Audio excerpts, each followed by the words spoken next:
नमस्कार, स्वागत है आपका सी न्यूज भारत में। मैं हूं आपके साथ वैष्णवी। वक्त तो चला है न्यूज बुलेटिन का। इस बुलेटिन में जानेंगे कहां पुलिस फोर्स और अर्धसैनिक बलों द्वारा निकाला गया मतदाता जागरूकता फ्लैग मार्च, कहां चिकित्सालय खुलने के बाद भी नदारद दिखे डॉक्टर। साथ ही जानेंगे कि कहां समोसा तलते नजर आए सलोन के भाजपा प्रत्याशी। इन सभी खबरों पर होगी विस्तार से चर्चा।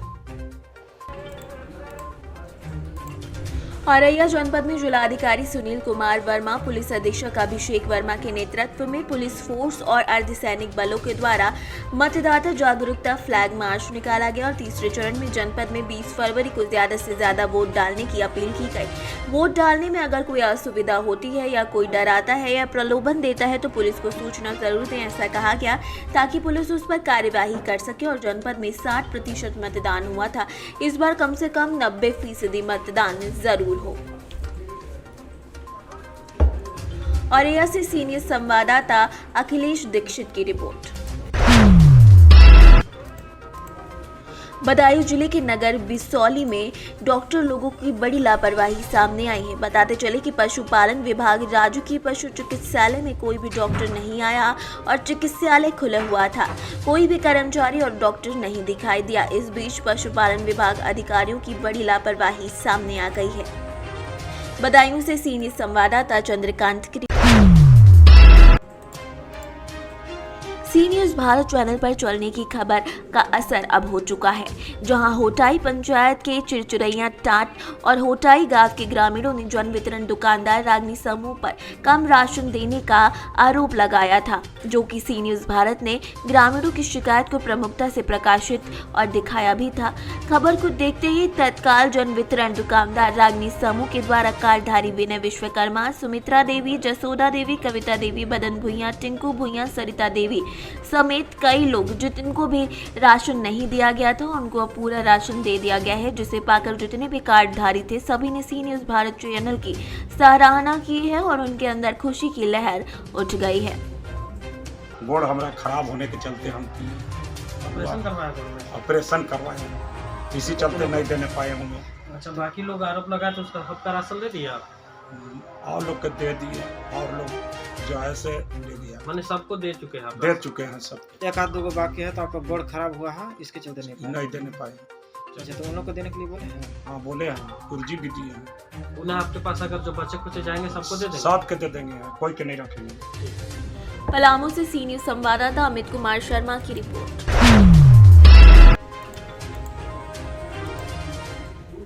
रायबरेली के सलोन क्षेत्र में भाजपा प्रत्याशी ने वोट मांगने के दौरान एक समोसे की दुकान में समोसा तलते भी नजर आए। रायबरेली के सलोन से भाजपा प्रत्याशी अशोक कोरी सूची क्षेत्र में गए थे, जहां पर एक चाय की दुकान में समोसे बन रहे थे। उत्सुकता बस उन्होंने भी करछुल पकड़ लिया और समोसा बनाने लगे। उनको देखकर वहां भीड़ लग गई। भाजपा प्रत्याशी अशोक कोरी के पिता स्वर्गीय दल बहादुर कोरी 3 बार क्षेत्र से विधायक रह चुके हैं और एक बार फिर से राज्य मंत्री की भी जिम्मेदारी उनके पास ही है। बेटे अशोक का कहना है कि पिता के द्वारा छोड़े गए विकास कार्यों को उनको पूरा करना है। 3 बार विधायकी रहने के दौरान क्षेत्र में अच्छी पकड़ है और परिवार के प्रति भावात्मक लगाव भी जनता के अंदर है, जिसका फायदा उन्हें मिल रहा है। मैं यहाँ से भारतीय जनता पार्टी का प्रत्याशी हूँ, 181 विधानसभा सलोन से। मेरे पिताजी स्वर्गीय दल बहादुर कोरी जी यहाँ से 3 बार विधायक रहे। आप अपने पिताजी के जो छूटे हुए कार्यों को कैसे पूरा करेंगे? देखिए, उनके द्वारा बहुत सारे ऐसे काम हैं जो विकास के लिए कराए जा रहे थे और उसमें बहुत से उनके ना रहने के बाद अधूरे रह गए, उनको भी पूरा कराना है। और जो भी और समस्याएं क्षेत्र की हैं उनको भी संज्ञान में लेकर के सरकार के साथ, प्रशासनिक अधिकारियों के साथ सामंजस्य बैठा करके सारे विकास कार्य पूरे कराए जाएंगे, ये मेरा विश्वास है। अखिलेश सिंह ने एक बयान दिया कि भाजपा सरकार किसान की विरोधी है, इस पर क्या कहना चाहिए? उनसे पूछे, साबित करके दिखाएं। कौन सी विधानसभा से हैं आप? सलोन विधानसभा, 181 सलोन विधानसभा। इस बार आप किसकी सरकार बनाना चाह रहे हैं? जनता पार्टी। किसको विधायक के रूप में देखना चाहते हैं सलोन से? यहाँ से क्या विकास किए हैं इनके पिताजी ने? इनके पिताजी का बहुत अच्छा विकास रहा है। हम लोगों के समक्ष काफ़ी हद तक उन्होंने संगठन के बारे में सोचा है, कार्यकर्ताओं के बारे में सोचा है, यहाँ की जनता जनार्दन के बारे में सोचा है। उनका कार्यकाल बहुत अच्छा है। का नाम है दादी? का नाम तुम्हारा? अरे हमारा तो राम रतीश है पता सरकार में। कौन सी विधानसभा से? गांव कौन सा गांव? गाँव की तरफ विधानसभा सलोन। आपकी वोट किसको दोगे? अरे साहब आपका दिया मैं उनको का दिया मैं हमारा तो जगह किसको विधायक बनाओगे इस बार? साहब जो आप है कमल तो बनाओ जाए सब जने जुट के। कमल से कौन खड़ा हुआ है? अरे मोदी जी है उनको खड़ा है। किस विधानसभा से हैं आप? यहाँ कौन से प्रत्याशी चुनाव लड़ रहे हैं? यहाँ इस समय जो है सबसे ज़्यादा जो भारतीय जनता पार्टी के अशोक कुमार कोरी जी उनको ज़्यादा जन समर्थन प्राप्त हो रहा है। भाजपा की सरकार में कहा जा रहा है कि महिलाओं पे उत्पीड़न कम हो गया है, कहाँ तक ये सच है? बहुत जैसे ही गुंडागर्दी खत्म है, महिलाएं कहीं भी स्वतंत्र होकर जा सकती हैं। बाकी जो है उसको जो है मुफ्त में राशन मिल रहा है, बाकी जनता को पता है। इस बार किसको विधायक के रूप में आप सलोन से देखना चाहते हैं? रायबरेली से सीनियर संवाददाता इंद्रेश की रिपोर्ट।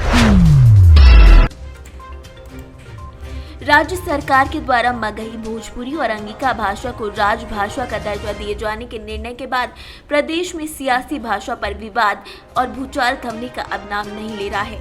भाषा विभाग की आग की लपटें अब चतरा तक पहुंच चुकी हैं। चतरा में भी अब राज्य सरकार के निर्णय का न सिर्फ जोरदार विरोध हो चुका है, बल्कि 1932 का खतियान अविलंब लागू करने और प्रदेश की अपनी भाषा खोरठा को राजभाषा का दर्जा देने की मांग उठने लगी है।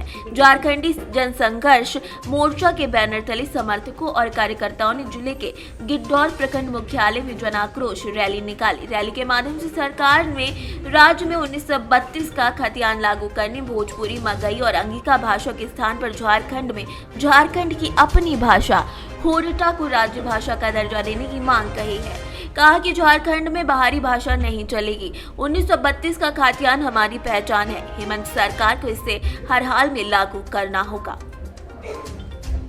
बिहार का भाषा जो लागू हुआ है वो मैं कतई बर्दाश्त नहीं करूंगी। हमारे झारखंड में हमारे क्षेत्रीय भाषा लागू होना चाहिए। इसी को लेकर कोई भी राजनीतिक नहीं है, कोई नेतागिरी नहीं है। इसमें हम अपना हक और अधिकार के लिए लड़ रहे हैं और इस हक और अधिकार हमें जरूर मिलना चाहिए। क्योंकि हम लोग टैलेंट स्टूडेंट हमारे झारखंड में रोड पर आ चुके हैं। अब इस कतई भी बर्दाश्त नहीं करेंगे। हमें झारखंड में इस लागू होना, भाषा लागू होना चाहिए, खतियान लागू होना चाहिए। जो बुजुर्गों को खतियान है, जो अपने आप के पास खतियान है, उस खतियान को लागू होना चाहिए। उसी को झारखंडी माना जाए और झारखंड के युवाओं को अधिक से अधिक रोजगार से जोड़ा जाए। आज का कार्यक्रम जो है यह मूल रूप से हमारी झारखंडी एकता को बचाने के लिए और बताने के लिए है और झारखंड में खतियान आधारित स्थानीय नीति बनाने को लेकर है। और दूसरी बात एक और, जो बाहरी भाषाओं को झारखंड में संरक्षण दिया जा रहा है उसके खिलाफ हम लोग आज एक जन संघर्ष रैली निकाल रहे हैं। उसी के रिगार्डिंग यह आयोजन किया गया है। इस रैली का आयोजन मुख्य रूप से गिद्धौर मुख्य चौक पर किया गया है और यहाँ से हम लोग पंक्तिबद्ध कतार लगाकर मेन रोड से होते हुए ब्लॉक मोड़ से और सूर्य मंदिर परिसर में इसका समापन किया जाएगा और अंतिम रूप से हम लोग सीओ साहब को जो कि मुख्यमंत्री के नाम ज्ञापन होगा वो हम लोग सौंप कर और इस सभा का समापन करेंगे। ये झारखंडी 1932 की खतियान की लड़ाई है और भाषा की लड़ाई है। इसमें ना कोई नेता है, ना कोई झंडा है, ना कोई पार्टी है। इसमें माटी की लड़ाई है, 1932 खतियान की लड़ाई है, भाषा की लड़ाई है। और हम लोग माननीय मुख्यमंत्री से आग्रह करेंगे इस 1932 हमारी झारखंडी पहचान, हमारी झारखंडी माता को और भाषा को आप इसको ये 1932 को खतियान को लागू करें। और यही हम सरकार को कहते हैं, आग्रह करते हैं इसको संज्ञान में लेते हुए आज हमारा गिद्धौर प्रखंड में इसका सीओ साहब को एक हम लोग लिखित देंगे कि इसको अपने संज्ञान में लेके 1932 और भाषा को लागू किया जाए। और यहाँ भोजपुरी और मगही जो बिहार की भाषा है, अभी आप भारत का संविधान देखेंगे तो बिहार में क्षेत्रीय भाषा भोजपुरी है, जो आर्टिकल 8 में अनुच्छेद 8 में जिक्र नहीं है। तो वहाँ जब भोजपुरी जिक्र नहीं है तो ये झारखंड में भोजपुरी, मगही, अंगिका लागू नहीं हो सकता। यहाँ खोठा लागू होगा और खोठा बोलने वालों का संख्या है। यहाँ पे जब बंगाल में बंगालियों का, बिहार में बिहारियों का, तो झारखंड में खोठा होगा और खोठा क्षेत्रीय भाषा होगा। झारखंड से सीनियर संवाददाता संतोष के साथ लकी की रिपोर्ट। प्रयागराज के कोराव विधानसभा के बेलहट गांव में मतदाता के रुझान क्या है? महिलाओं और पुरुषों में वर्तमान विधायक के प्रति विकास को लेकर भारी आक्रोश देखने को मिला है। महिलाओं ने कहा कि जो बच्चे पढ़ाई किया करते थे अब वो भाजपा शासन में घरों में रहकर विद्यालय बंद होने की वजह से बर्बादी के कगार पर पहुंचते नजर आ रहे हैं। उन्होंने ये भी कहा कि उनके गांव का विकास जो हुआ वो पूर्व विधायक बसपा राजबली सैल के द्वारा भी किया जा चुका है, जो उन्हीं को मतदान किया जाएगा। बेलहट गांव के सुशील दुबे ने कहा कि राजबली जैसल विकास करने वाले विधायक हैं और वर्तमान विधायक रहे राजमणि कोल विकास को ठप करने वाले हैं। उनके सहित सभी लोगों का मत विकास के नाम पर किया जाएगा। नमस्कार, मैं सब ब्यूरो चीफ अनिल कुमार मौर्य, सी न्यूज़ भारत में आप सभी का स्वागत है।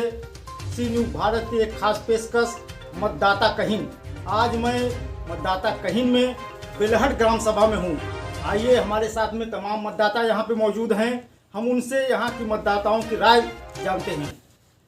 जैसा कि 2022 में चुनाव नज़दीक आ चुका है, उसके बिल्कुल बच गए हैं। तमाम प्रत्याशी जो है इस चुनाव मैदान में है, जो है कोराव विधानसभा से, मतलब उस पर आप क्या कह रहे हैं? कोराव विधानसभा में सबसे अच्छा राजबली जैसल है, उन्हीं को वोट दिया जाएगा। ऐसा क्यों राजबली जैसल?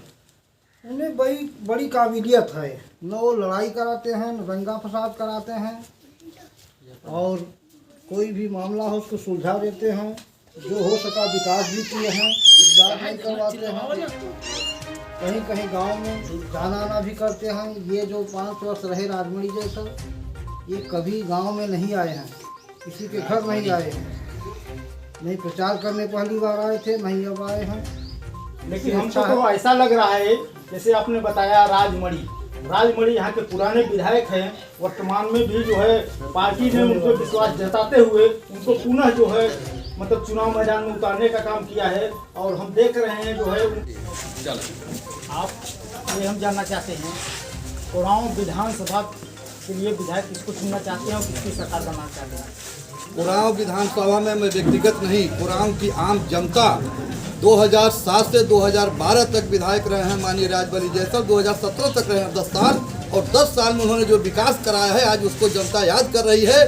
और 7 से 12 तक जो बहन जी ने उत्तर प्रदेश में कानून का राज स्थापित किया था, आज उसको जनता याद कर रही है। कोराव में एक तरफा जो है राजबली जैसल हैं, टक्कर में कोई यहाँ जो है कोई पार्टी नहीं है।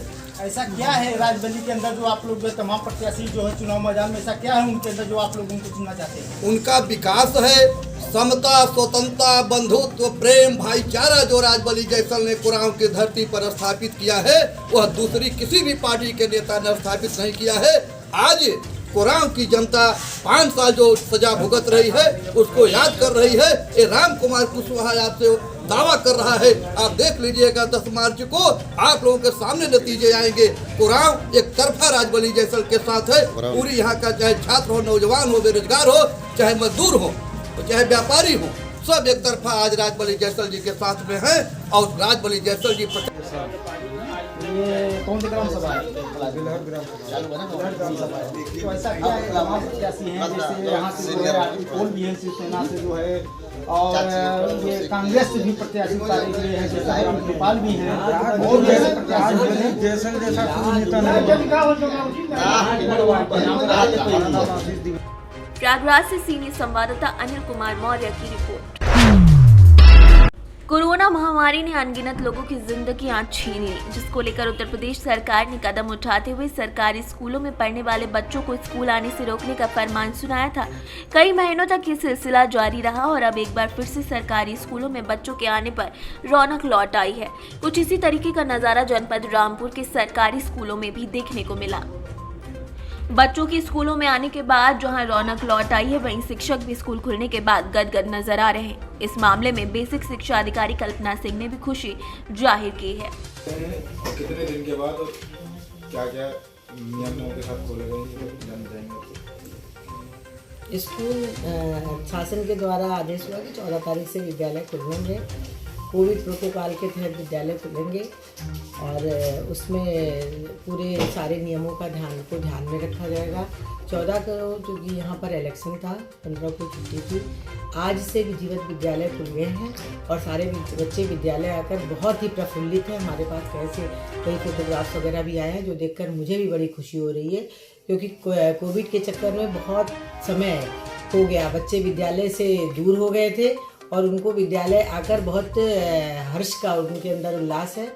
और जो हम समस्त पूरे विभाग वाले भी उससे भी काफ़ी हुए हैं, क्योंकि शिक्षा का इससे बहुत ह्रास हो रहा था और हम सभी लोग मिलकर फिर से उसको गति देने का प्रयास करेंगे। धन्यवाद। जनपद में हमारे 1599 स्कूल हैं। रामपुर से सीनियर संवाददाता साजिद खान की रिपोर्ट।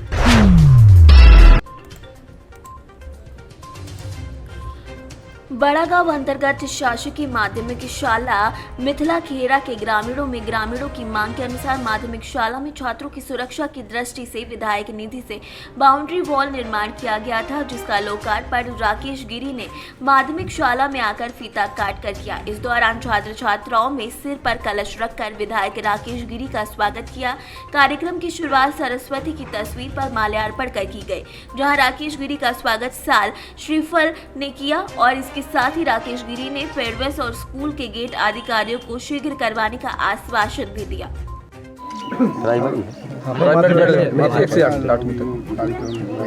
आज बड़ागांव धसान की मिथिला कीरा में माध्यमिक शाला में, जिसमें कक्षा 1 से 8 तक की कक्षाएं संचालित होती हैं, विधायक निधि द्वारा, चूँकि यह स्कूल है जो मुख्य सड़क से है और ये स्कूल के शिक्षक हैं, उनके द्वारा मांग की गई जिसकी बाउंड्री वाल कराई जाए, तो विधायक निधि से इसकी बाउंड्री वाल का निर्माण हो गया है। आज इसका लोकार्पण भी कर दिया है। आज फिर पुनः सभी बच्चों के अभिभावकों ने, ग्रामवासियों द्वारा और सभी शिक्षकों ने मांग रखी है कि जो शेष बाउंड्री है उसका भी निर्माण करा दिया जाए, दरवाज़ा लगवा दिया जाए और इस परिसर में पेवर्स बिछवा दिए जाएँ। तो उसकी भी मैंने आज घोषणा कर दी है कि जो भी काम आप सबके द्वारा बताए उसी के। टीकमगढ़ से सीनियर संवाददाता मनोज खरे की रिपोर्ट। फिलहाल इस बुलेटिन में इतना ही। देश दुनिया की तमाम खबरों को देखने के लिए बने रहें सी न्यूज़ भारत के साथ।